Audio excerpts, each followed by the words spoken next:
Nosso tema de hoje é um tema que eu aprecio muito e tenho dedicado algum tempo para estudar esse assunto: a chuva serôdia.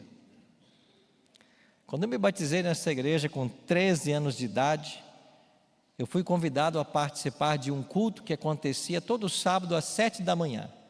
Era chamado culto do poder. Em algumas igrejas tinha esse culto. Aí às 8 horas da manhã era a classe de professores da escola sabatina. E às 9 horas era a escola sabatina. E eu me lembro que eu tinha 13 anos e eu não perdi um culto na igreja. E nesses cultos, no sábado, 7 da manhã, chamados de culto do poder, quando eu lá chegava, tinha sempre lá uns anciãos de cabelos brancos, e eles traziam vários livros para estudarmos. E eu me lembro que nós passávamos por esse assunto, e a minha paixão por escatologia acho que nasceu aí, nesses estudos aos sábados às 7 da manhã. Eu gostava tanto de igreja, que cedo me nomearam diácono. Eu era novinho, devia ter uns 14 anos, quando me nomearam diácono, e me deram a chave da igreja. A minha igreja tinha uns 120 membros, mas eu tinha tanta satisfação em ir para a igreja, abrir a igreja. Eu abria a igreja, acendia as luzes, pegava uma franela que ficava sempre debaixo do púlpito, limpava todos os bancos, porque a igreja ficava numa rua que não havia calçamento, e os ônibus passavam e a poeira entrava, era muita poeira. E eu limpava todos os 24 bancos daquela igreja, e aí quando o primeiro adorador chegava, a igreja já estava aberta, ventilada, e com uns bancos limpos. Um dia eu fui para a igreja, não era nem 7 da noite ainda, eu abri a igreja, acendi as luzes, limpei todos os bancos e fiquei esperando chegar os adoradores. E aí deu 7h30 e ninguém apareceu. Eu disse: os irmãos hoje estão atrasados. Aí deu 7h40 e ninguém apareceu. Eu disse: mas não vai vir ninguém na igreja hoje? E aí deu 8 horas e ninguém apareceu. Aí eu me toquei que era sábado à noite. E sábado à noite não tem culto, né? Mas eu fui para a igreja achando que já era um domingo à noite, e era sábado à noite. Eu fiquei lá sozinho, ninguém ia mesmo, né? Mas eu gostava muito de estar na igreja. Gostamos, né, de estar na igreja. E esse tema foi um tema muito especial desde a infância. Eu queria começar com Mateus 24:14. Leia comigo esse texto, por gentileza. Vamos ler juntos? E será...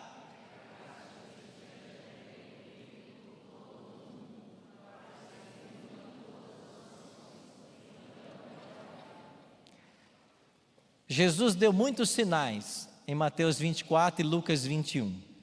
Sinais no sol, na lua, nas estrelas, angústia entre as nações, guerras, rumores de guerras, epidemias, pandemias. Mas aqui está o sinal definitivo para que Jesus volte. Em Mateus 24:14, Jesus está fazendo uma afirmação: e será pregado o Evangelho. O Evangelho vai ser pregado. E que evangelho é esse que tem que ser pregado? É aquele evangelho de Apocalipse 14, 6 a 12, as 3 mensagens angélicas. É esse evangelho eterno que tem que ser pregado. E Jesus está dizendo, ele vai ser pregado. E quando ele for pregado, então virá o fim. Então o fim não acontecerá enquanto o evangelho não atingir a última criatura sobre a face da terra. E quando nós olhamos para os índices de crescimento da Igreja Adventista Mundial, quando nós olhamos para o crescimento populacional, quando nós olhamos para as diferentes culturas, subculturas, o desafio de línguas, o crescimento de religiões orientais, nós percebemos o tamanho do desafio de pregar o Evangelho para o mundo inteiro. E eu queria afirmar para você, sem medo de errar nessa noite, que a única esperança da Igreja Adventista cumprir essa missão repousa na chuva serôdia. A única esperança. Se no capítulo 10 de Apocalipse, que que estudamos sábado passado, nós encontramos nossa identidade como igreja profética. Se no capítulo 14 nós encontramos a mensagem que nós temos que pregar como igreja profética, é no capítulo 18 que nós encontramos a estratégia que Deus vai usar para concluir a pregação do Evangelho. E lá em Apocalipse 18, nós iremos ler hoje, um anjo forte, poderoso desce do céu. E quando ele desce, a terra inteira se ilumina com sua glória. Esse anjo é a obra da chuva serôdia. O profeta Joel, o profeta Zacarias, são conhecidos como os profetas do Espírito. Eles quem falaram do Espírito lá nos dias do Antigo Testamento. E Joel, por inspiração divina, assim escreveu: e acontecerá depois que derramarei o meu Espírito sobre toda a carne, vossos filhos e vossas filhas profetizarão, vossos velhos sonharão e vossos jovens terão visões. Deus prometeu derramar o seu Espírito. E se você voltar 5 versos, em Joel 2:23, o profeta escreveu que o Senhor, assim diz: alegrem-se, vocês que habitam Monte Sião, exultem ao Senhor vosso Deus, pois Ele enviará chuvas, a chuva temporã e a chuva serôdia. Joel 2:23. Ele vai enviar a chuva temporã e a chuva serôdia. Bom, essa linguagem usada pelo profeta tem que ser compreendida melhor hoje. Nos tempos de Israel, era muito simples a compreensão desse tema, porque eles viviam da agricultura e da pecuária, eles dependiam das chuvas. E como funcionava esta chuva temporã e chuva serôdia, da qual fala Joel no capítulo 2, verso 23? A chuva temporã caía por ocasião em que o grão deveria ser semeado ao solo. Geralmente era nos meses de outubro, novembro e inicinho de dezembro. A terra era molhada pela chuva temporã, era a hora de se lançar a semente. Muitas vezes a semente era lançada na certeza de que a chuva viria. Se lançava a semente ao solo seco e na hora, no tempo marcado, vinha as chuvas. E então a semente ganhava força para germinar e a planta nascia. E quando chegava nos meses de março e abril do ano seguinte, era o tempo da chuva serôdia. E a chuva serôdia vinha para dar força à planta para maturar o grão. E uma vez o grão maturado, a colheita podia ser realizada. Esse ciclo anual era conhecido por todos que habitavam ali a região da Palestina. E Deus inspirou o profeta Joel a considerar estas chuvas como obras do Espírito. Então Deus derramaria a chuva temporã e Deus derramaria também a chuva serôdia. Quando é que a temporã foi derramada? O livro de Atos capítulo 2 responde: assim escreveu Lucas: ao cumprir-se o dia de Pentecostes, estavam todos reunidos no mesmo lugar. De repente veio do céu um som, como de um vento impetuoso, e encheu toda a casa onde estavam assentados. E apareceram distribuídas entre eles línguas como de fogo, e pousou uma sobre cada um deles. Todos ficaram cheios do Espírito Santo e passaram a falar em outras línguas, segundo o Espírito lhes concedia que falassem. 50 dias depois da ressurreição de Cristo, o Espírito Santo foi dado, no dia de Pentecostes. Interessante que Cristo foi crucificado na sexta, ressuscitou no domingo, na segunda-feira apareceu aos discípulos, no domingo ainda apareceu aqueles 2 de Emaús, na segunda apareceu aos os discípulos do seu círculo mais íntimo, ficou com eles por 40 dias, e depois ele se ausenta, ele ascende aos céus. Em Atos capítulo 1 você tem essa cena da ascensão de Cristo aos céus, e enquanto Jesus está subindo aos céus, ele promete, ficar em Jerusalém, até que do alto sejais revestidos de poder. E os discípulos ficaram, e durante 10 dias eles passaram orando. Então Cristo ficou 40 dias, eles oraram mais 10 dias, inteirou 50 dias depois da Páscoa veio a festa de Pentecostes. Jerusalém estava apinhada de gente mais uma vez para essa festa, e então, enquanto os discípulos oravam no cenáculo, o Espírito Santo veio. Por que ele veio naquele momento? Porque Cristo estava sendo entronizado no santuário celestial. Em João 7,37, nós lemos que o Espírito Santo não havia sido dado ainda, porque Cristo não havia sido glorificado. Mas quando Cristo é glorificado no céu, quando Ele é ungido no santuário celestial, para começar sua obra, Ele envia o seu Espírito. Os discípulos são batizados com esse Espírito.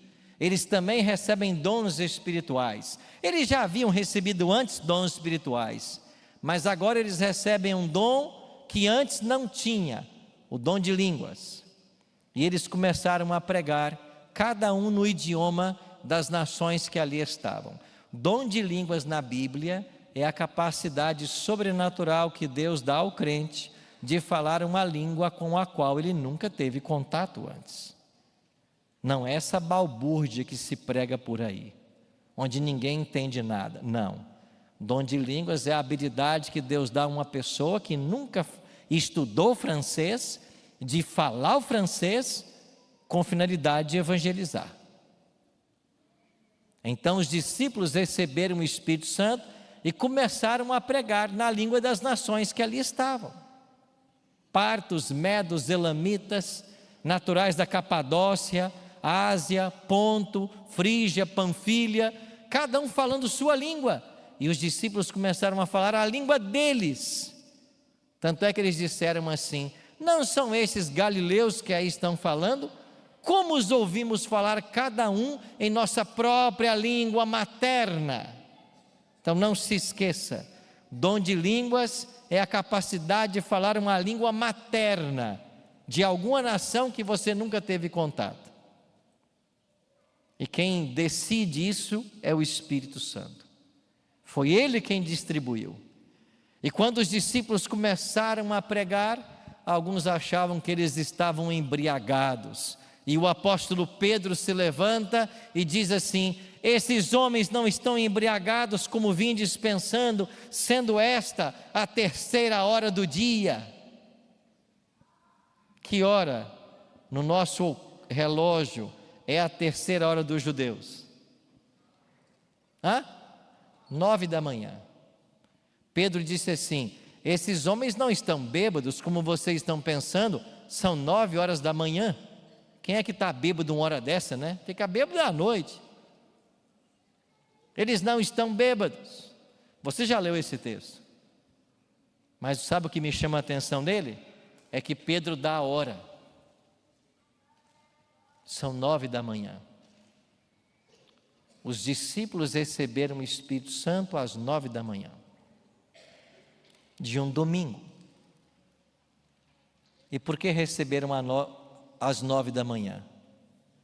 Porque todo sacerdote, quando começava o seu ofício, era às 9 da manhã. E foi exatamente às 9 da manhã que Jesus foi ungido no santuário celestial para começar o seu ministério sacerdotal. E no momento que ele é ungido no céu, ele envia o Espírito, como havia prometido. A chuva temporã, a chuva prometida por Joel. É isso que Pedro vai dizer. Pedro diz assim: eles não estão embriagados, mas o que está acontecendo é aquilo que foi dito por intermédio de Joel, que nos últimos dias Deus derramaria seu Espírito. É isso que vocês estão testemunhando. A profecia de Joel se cumpriu agora, o Espírito Santo foi dado, mas que Espírito? A chuva temporã, que era dada para que a semente germinasse. E naquele dia a semente começou a germinar, e 3.000 foram batizados, apenas no dia de Pentecostes. Assim, o dia de Pentecostes marca a dispensação do Espírito Santo. É verdade que ele já estava aqui na terra, ele havia preparado os discípulos com dons espirituais, ele havia guiado o ministério de Cristo por 3 anos e meio, mas agora ele começa uma nova função, uma nova forma de trabalhar. Cristo disse sobre essa nova forma: Ele estará convosco e em vós. É vantagem que eu vá, porque vocês não podem me ter ao mesmo tempo, preso a um corpo humano, mas quando Ele vier, Ele vai estar com vocês em todo o tempo, em todos os lugares, Ele vai habitar em vocês. Convém-vos que eu vá. E o Espírito veio. Então, o arco da história da igreja cristã se abre e se fecha com a poderosa ação do Espírito Santo. A igreja cristã nasce no Pentecostes, em Atos capítulo 2, nasce com a chuva temporã, e agora a história da igreja cristã vai se finalizar quando se fechar o arco, no novo Pentecostes, que Joel chama de chuva serôdia. Se a chuva temporã era para a semeadura, e a chuva serôdia era para a colheita, é por isso que agora nós aguardamos a serôdia, porque a terra tem que ser colhida. E a Bíblia está cheia de analogias, onde a volta de Cristo é comparada a uma colheita.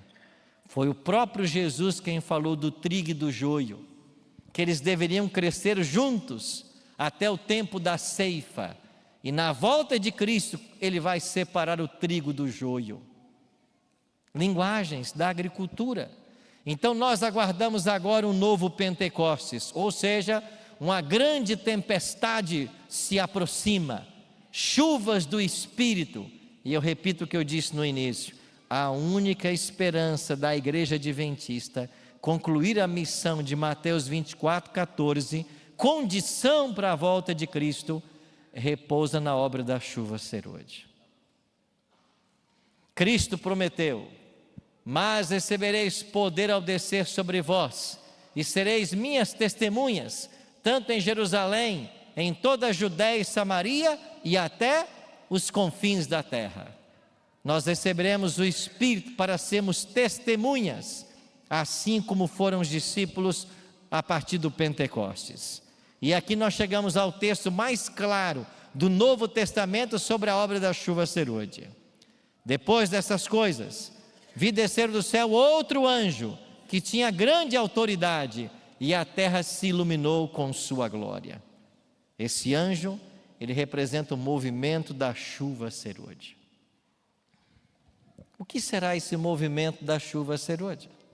Será a capacitação que o Espírito dará para que nós preguemos o Evangelho eterno, para que as pessoas tenham a oportunidade de escolher de que lado elas ficarão. E o Evangelho eterno está contido nas 3 mensagens angélicas.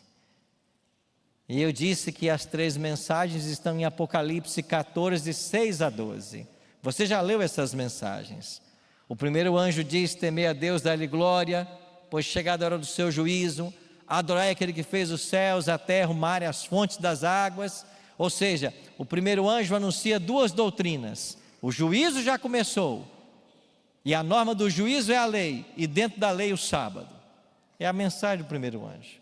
Segundo anjo, 14:8 de Apocalipse: caiu a grande Babilônia. O que significa anunciar a queda de Babilônia? É pregarmos a verdade, porque quando a verdade é pregada, o erro cai por terra. Nós não temos que gastar tempo com o erro, gaste tempo pregando a verdade. exaltem a verdade e o erro vai cair por terra. Babilônia cairá quando nós exaltarmos as verdades, e o vinho dela será denunciado. E o terceiro anjo diz: se alguém adora a besta e a sua imagem, e recebe a sua marca sobre a fronte ou sobre a mão, também esse beberá do vinho da cólera da ira de Deus, e será atormentado com o cálice de sua ira diante dos santos anjos. Ou seja, em síntese, se alguém adorar a besta, receberá as 7 pragas de Apocalipse 16. Então todo ser humano vai ter que aceitar um convite. O primeiro anjo diz: temei a Deus e dai-lhe glória. O terceiro anjo diz: não adore a besta e a sua imagem. Então o conflito final, ele será em torno da adoração. E eu e você teremos que escolher de que lado ficaremos. O mundo inteiro será evangelizado e milhões atenderão. Ellen G. White diz no livro Evangelismo, a partir da página 9, de que milhares se converterão a hora undécima. Haverá tantas conversões que nós não teremos pastores para batizar. E quem é que vai batizar esses novos conversos? Quem, irmãos? Você. Você vai pregar. Você vai batizar.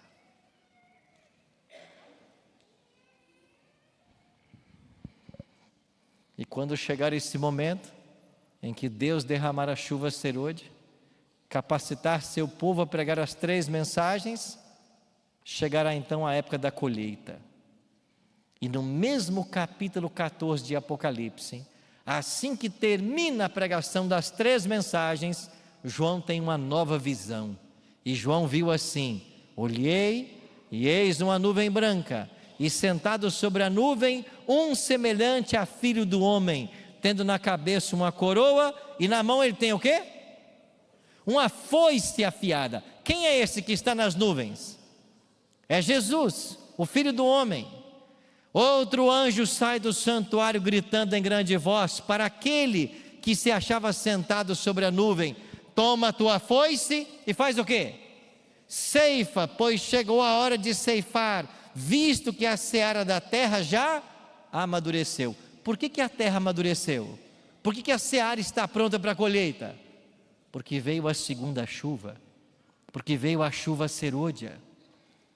O grão agora está maduro, e Jesus pode passar a sua foice e fazer a colheita. E sabe como que será a colheita?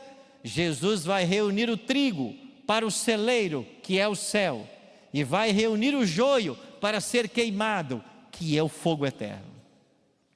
E assim a humanidade será dividida entre 2 grupos. Nossa única esperança repousa na obra da chuva serôdia. Por quê? Porque quando as bestas se unirem, e nós vimos isso anteontem e ontem, quando elas se unirem, como ato final desse ecumenismo, o próprio Satanás vai tentar imitar a volta de Jesus. Ele vai colocar os seus pés nessa terra. Ele vai abençoar os guardadores do domingo. Ele vai ensinar como Jesus ensinava. E ele fará sinais e maravilhas.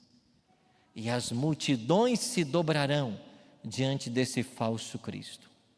Mas enquanto o diabo opera sinais, no ápice desse movimento ecumênico, dos 3 espíritos imundos de Apocalipse, o povo de Deus que recebeu a chuva serôdia, também vai operar sinais e maravilhas. Ellen G. White fala da chuva serôdia em 107 textos inéditos dos seus escritos. E alguns textos chamam nossa atenção. Um deles, ela faz um comparativo. Quão intensa será a chuva serôdia? E ela faz uma comparação. A chuva serôdia virá num poder 10 vezes maior do que aquele que assinalou o clamor da meia-noite. O clamor da meia-noite foi o grande movimento de despertamento religioso dos anos de 1842 a 1844, quando o mundo foi advertido da volta de Jesus. Mas Ellen G. White diz que a ação do Espírito naquele momento será agora 10 vezes maior quando vier a chuva serôdia. Ellen G. White diz que se a chuva temporã recebida pelos apóstolos em Atos capítulo 2 foi gloriosa, a que virá agora será muito mais abundante.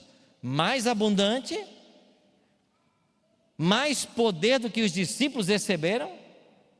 Quando os discípulos receberam o Espírito Santo em Atos 2, eles receberam o dom de falar novas línguas, expulsar demônios, curar enfermos e ressuscitar mortos. Nós teremos mais poder do que isso.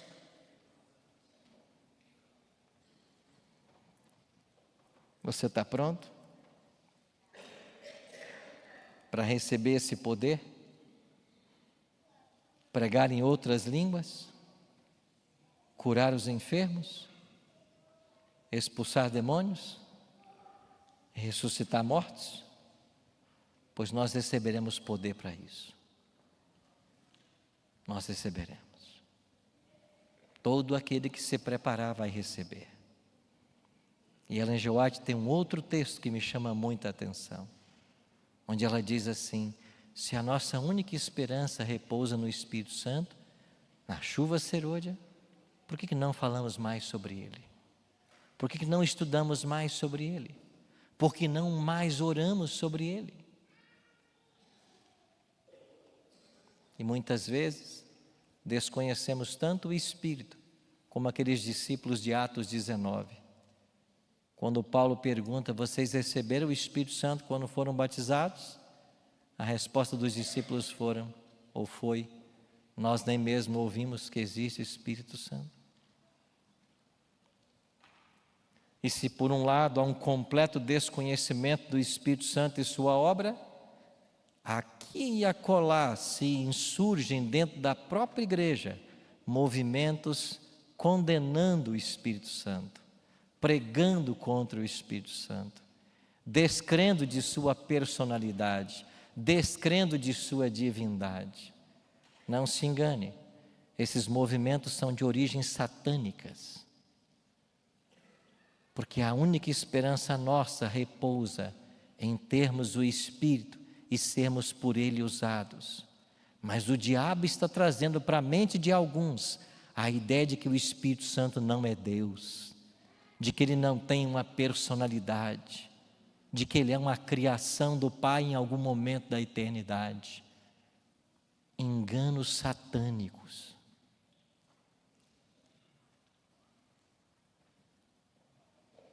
E sabe qual é a boa notícia? Já podemos sentir as gotas da chuva serôdia.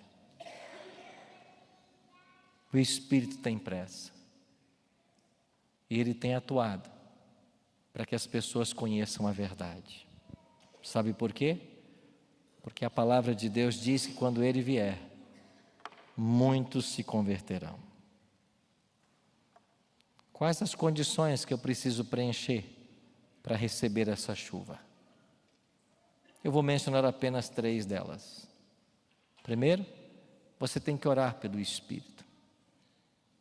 O profeta disse: pedi ao Senhor chuva no tempo das chuvas serôdias. Ao Senhor, que faz as nuvens de chuva, dá aos homens aguaceiros e a cada um erva no campo. Primeira condição: pedir. Quem não ora pelo Espírito Santo, quem não ora pelo batismo do Espírito Santo, nunca será batizado, nunca terá o Espírito Santo. Eu, todas as vezes que estudava esse tema, eu chegava num personagem da Bíblia e eu tinha uma grande, eu não vou dizer, essa palavra não é muito boa, mas é que eu acho, uma revolta interna. Quando eu estudava o caso de João Batista. E por que eu me sentia um pouco revoltado? Porque a Bíblia diz que João Batista era um homem cheio do Espírito Santo desde quando? O ventre materno. E quando eu li isso na Bíblia, eu pensava, mas como que é isso? João Batista era cheio do Espírito Santo desde o ventre materno? Mas isso é injustiça? Eu não tenho esse Espírito desde o ventre? Eu acho que não. Não é privilegiar alguns e outros não? Esse era o meu incômodo com Deus. Até que um dia, estudando um pouquinho mais, eu cheguei num texto da Bíblia que abriu meus olhos. O texto que diz que o pai de João Batista era um homem cheio do Espírito. E quando eu entendi que o pai de João Batista era um homem cheio do Espírito, por isso, quando o filho ainda estava no ventre, ele já era cheio do Espírito. E quando eu li esse texto, eu fiquei pensando, por que nossos filhos não são cheios do Espírito? Porque nós não somos. Porque os nossos filhos não estão cheios do Espírito desde o ventre materno, porque os nossos interesses são outros, porque os nossos pensamentos estão nessa terra, porque nós estamos olhando apenas para esse mundo, porque os nossos interesses parecem que não estão no céu, estão no aqui e agora. Esse é o nosso problema. E enquanto nós não abrirmos mão de tudo, enquanto o céu não for o nosso único anelo, enquanto o nosso maior desejo não for conquistar a vida eterna, nós não teremos esse Espírito. Porque o Espírito não pode vir para um coração dividido. Mas quando nós nos entregarmos completamente e formos cheios desse Espírito, os nossos filhos também serão. Porque nós reproduzimos nos filhos nossos defeitos, mas também nossas virtudes. A nossa primeira tarefa como cristão é buscar pelo batismo diário do Espírito. Todos os dias quando acordamos. É a nossa primeira tarefa. E se nós não buscarmos, nós não teremos. Segunda condição, um espírito de arrependimento e confissão tem que tomar conta da igreja. O apóstolo Pedro, em Atos 3, diz: arrependei-vos, pois, e convertei-vos, para serem cancelados os vossos pecados, a fim de que a presença do Senhor, ou da presença do Senhor, venham tempos de refrigério, e que envie Ele Cristo, que já foi vos designado Jesus. Sabe o que significa tempos de refrigério nesse texto? A obra do Espírito Santo. Pois esse termo é usado por Ellen G. White, refreshing, tempo de refrigério para a obra da chuva serôdia. Nós precisamos nos arrepender dos nossos pecados. Pedro diz: arrependei-vos, cada um seja batizado, então recebereis o dom do Espírito Santo. O Espírito virá quando nós nos arrependemos de nossos pecados, quando nós confessarmos nossos pecados. E esta obra de arrependimento e confissão tem que ser uma obra diária, todos os dias. Nossa vida precisa estar em harmonia com o céu. E uma terceira e última condição: banir do nosso meio toda dissensão. A palavra de Deus diz que, como ato preparatório para que o Espírito viesse, eles perseveravam unânimes em oração com as mulheres, com Maria, mãe de Jesus, e com os irmãos dele. Eles estavam unânimes em oração, e o Espírito veio. E depois que o Espírito veio, diariamente eles continuaram unânimes no templo, partindo o pão de casa em casa, tomando suas refeições com alegria e singeleza de coração. Eles estavam unânimes, era uma igreja unida, não havia dissensão, cada um aqui buscava ser o servo, porque no reino de Deus maior é quem serve. Eu me batizei, era um juvenil, e na minha igreja fizeram um mutirão de limpeza do quintal, de pintar a igreja, e eu fui no domingo participar do mutirão com a minha igreja. Em cima de um banheiro da igreja havia muitas telhas depositadas, e isso estava retendo água e infiltrando a laje do banheiro. 2 anciãos estavam comigo, e eles disseram assim: Arilton, você é novo, suba lá em cima da laje, e você vai nos descer as telhas, para que o sol bata e acabe a infiltração. E eu fui subir em cima da laje, eu pisei numa báscula do banheiro, e enquanto eu pisava e me esforçava para subir, o meu joelho bateu no vidro da báscula, e o vidro se partiu, e assim que o vidro se partiu, eu dei mais um impulso, e eu cheguei lá em cima da laje. E quando eu cheguei lá em cima, um ancião lá de baixo disse assim para mim: Arilton, cuidado, olha o que você fez, quebrou o vidro da igreja. O outro falou assim: Arilton, você se machucou?